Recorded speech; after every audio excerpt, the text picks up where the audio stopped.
Hey guys, welcome back. Today I'll be working on my the slammed mower. So I got it running and driving, kind of. Drives a little bit, but I still need to cut the fenders out for them to fit the tires, and I also need to fix the oil leak on the drain plug. So that's what we're gonna do.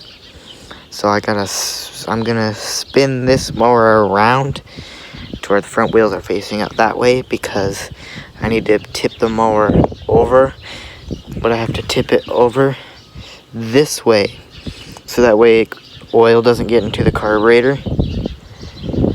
But except the welder's on this side, and the garage door's right there, so I don't want to have to keep walking around the mower. So if I flip it around, I could tip it over and just get straight to it. So I'll grab the tripod and set it up in a minute. So what I had to do was, after I flipped the axle, because it's like an older mower, even though I flipped the axle, the bottom of the spindles were still rubbing against the ground.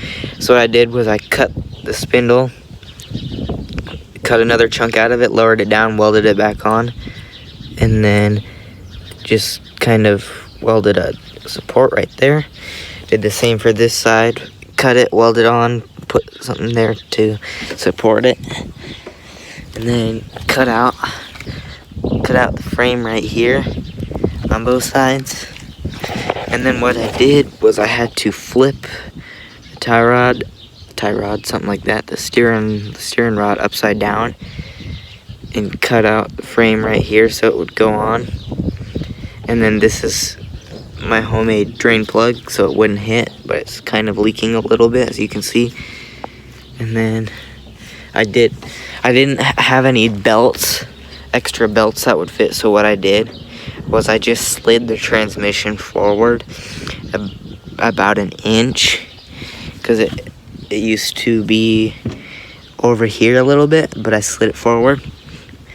And then I gotta weld something on there so that way it gives the frame more support. And then this is the pulley I have underneath it. I think it's like a 4-inch pulley, 3-inch, something like that. So it did make it go a little bit slower than what it used to go, but that's alright, because the pulley that was on before wasn't the best. Oh, I turned my phone on accident. Whoops. So let's get hold up. Oh wait, the light is on. Never mind, it's just super dark in here.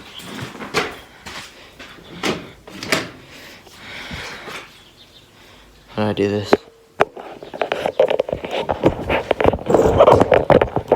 Alright, now you're on the tripod.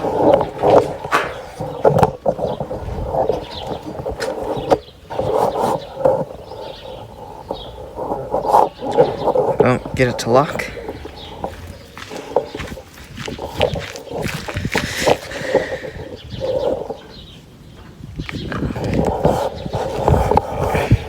Okay, let's move this thing real quick.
Okay.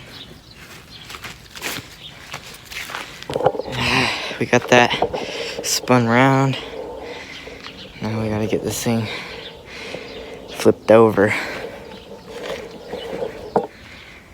So I'll come back to you when I do that. It's pretty hot out here. I gotta take a break. Okay, so I got the it's all hooked up now. What I had to do was this belt kept falling off. Just welded a oh, I can't even see, but just welded this belt guard on right here. So that way the belt won't keep popping off. I got it as close as I can. It barely touches, so that's all good. And then this is what I got back here. And then here's a pulley. That's how big it is compared to my hand. So it's not that big. I just welded it on. Everything I've done is just welded because I don't feel like doing bolts and stuff. It's a lot of extra work. And if I want to just get it off, I just hit it with a hammer and it'll come off. But yep, this belt is tight enough. I don't want it super tight. Otherwise it'll probably break or something. So it's all good. I can't see a reason why this belt would keep coming off. So I'm gonna flip this back over real quick and just see what else is going on. See if I can get it to start. It's a pull start, so it might take some... I need to find a rope that's not gonna keep breaking on me every time I pull it. Okay. Set this down. There we go.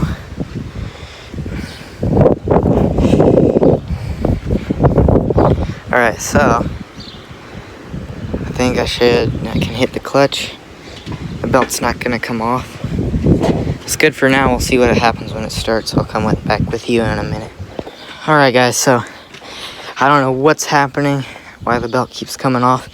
I welded those belt guards on.